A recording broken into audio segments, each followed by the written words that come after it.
Okay, good morning. Welcome to SuperMath number 35. SuperMath35.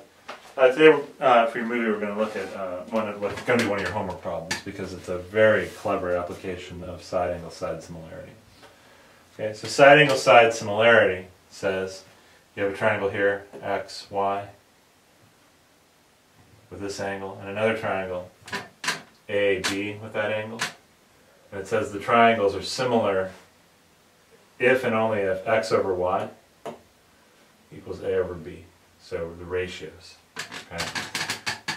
We were doing a different problem today that didn't talk a lot about the ratios, so I just wanted to remind you of this ratio. And also you can do the ratios differently by putting the y up here and the a down here. X to a is y to b.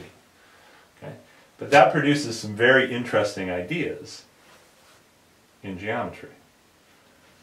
Okay, so this problem says, show that if wz squared equals wx times wy, in this diagram here, wz squared equals wx times wy, then angle wzx, this angle, is wyz, this angle. Okay. So, if the length of this squared? If the length of this squared, yeah, wz squared equals wx, the length of wx times the length of wy, then these two angles are the same.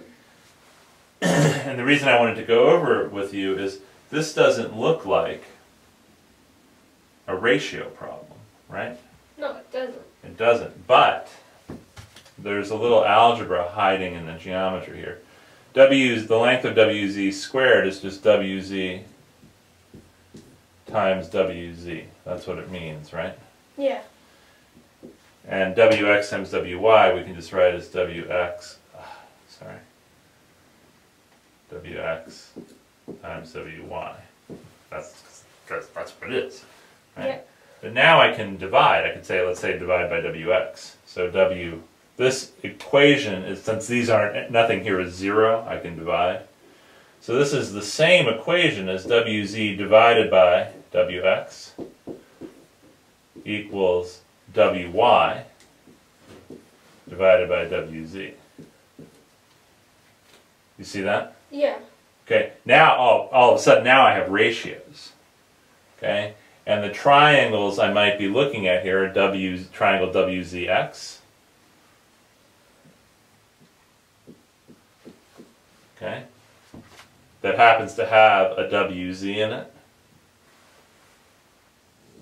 This triangle happens to have a wz in it and a wx in it. Hey, just like this triangle had an x and a y in it. This triangle, wyz here, that has the same angle, side angle side similarity, has a wy in it and a wz in it. Okay?